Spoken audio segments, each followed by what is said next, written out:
আলাইকুম গাইস, এটি হচ্ছে মাদ্রাসার পিছনের এই পিছন দিক দিয়া এই দোকানটা এইখান থেকে আসলে যে রাস্তাটা আছে বাঁশবাগান, এই রাস্তাটা। তো আমি এর আগে মানে 1 বছর আগে যখন আমি কলেজে যাইতাম, ম্যাক্সিমাম এই পথটা দিয়ে আমি যাইতাম আর কি, যখন বাড়িতে থাকতাম আর কি। আজকে আমি আপনাদেরকে আপডেট দেখাই। এখানে দেখেন বাঁশগাছ, এইখানে অন্ধকার ছিল পুরো, এই জায়গাটা এখন পুরো আলোকিত। মানে এইখানে যা গাছ গোছালে সব কাটছে। তো আমি এই রাস্তাটা আমি যাই না, এখন আর যাই না, কারণ আমি এই রাস্তা দিয়ে আগে যাই। অ্যাডভান্সটেজ যেটা ছিল সেটা ছিল প্রখর রৌদ্র থেকে একটু নিরাময়ের জন্য, একটু শান্তিতে হাঁটার জন্য এই রাস্তাটা অনুসরণ করতাম। বাট এই জায়গাটা যে কি অন্ধকার ছিল এবং ছায়ামশি মাখা, প্লাস অনেকটাই কুল ছিল টেম্পারেচার। এখন এই জায়গাটা না, শুধু আপনাদের সাথে যদি আমি আরও সামনে যাই দেখাই, এই রাস্তাটা আরও অনেক গাছ গোছালে যা কাটতে ফেলাইয়ে পুরো মানে টেম্পারেচার অনেকটাই হাই করে ফেলাইছে। এই রাস্তাটা দিয়ে এখন যদি আমি যাই, আমার সময় নষ্ট ছাড়া আর তেমন কোনো উপকার হয় না। তো তাও আজকে যাইতেছে, কিছুটা তুলনামূলক ছায়া এখন অবশিষ্ট আছে। একদম যে ছায়া নাই তা না, বাট আগে যেরকম ছিল, মানে দিনের পর দিন মানুষজন শুধু বন জঙ্গল গাছপালা কেটে উজাড় করতেছে। আপনাদেরকে যদি আমি পাশি রাস্তাটা এখান থেকে দেখে বুঝবেন না, এইখান থেকে মানে পুরো এই রাস্তাটা দিয়ে আমি যদি যাইতাম, ওই রাস্তাটা দিয়া, ওই রাস্তায় এই যে মাদ্রাসাটা থেকে পুরো ভরপাশার ম্যাক্সিমাম রাস্তাটাই হচ্ছে যাইয়া রৌদ্র, প্রখর রৌদ্র। ওই রৌদ্রে আমার সাইনাসের সমস্যা আছে, যার কারণে কিছুক্ষণের মধ্যে বা মাথা ব্যথা শুরু হয়ে যাবে এবং আমি ক্লাস ঠিক মতো করতে পারবো না, মাথা পুরো ঘুরাইবে, এমনি রোজা। যার কারণে এই রাস্তাটা ফলো করি। আর এই রাস্তাটার অবস্থা এখন 12টা বাজে ফেলেছে গাছ গোছ কাটতে।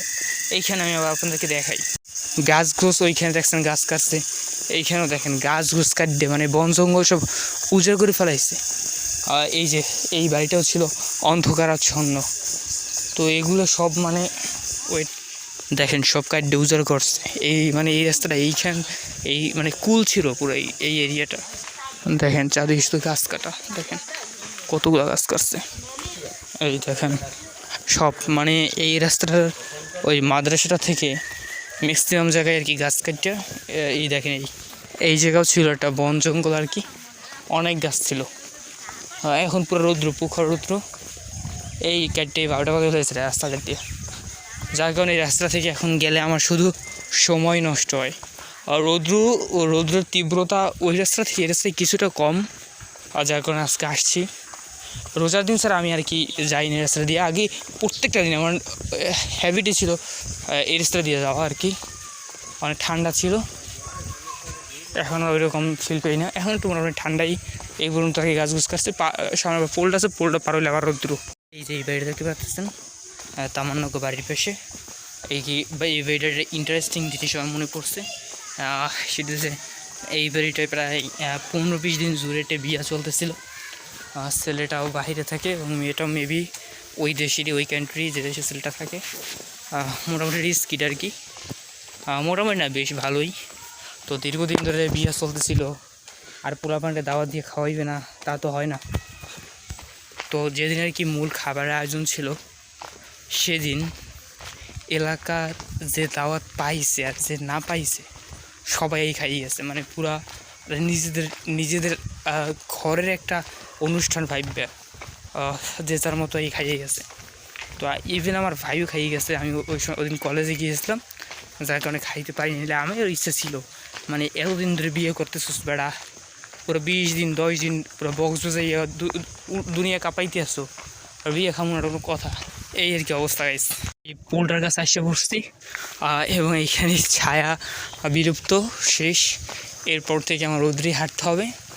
তো তারপর ওই রাস্তা থেকে এইখানে রৌদ্রের তীব্রতাটা কিছুটা কম, এবং আমি এর আগে এইখানে এই পর্যন্ত অন্তত একদম ছায়া আসতে পারতাম, কোনো রৌদ্র ছিল না। বাট এখন গাছ টাছ কাটতে যে অবস্থা বানাইছে গাছ, এই যে দেখতে পাচ্ছেন ওইখানে আর কি, এখানে তো দেখতে পাচ্ছেন রৌদ্র, গাছ গাছ কাটতে শেষ অবস্থা। তো গাছ রৌদ্রে পুরে হইতে হবে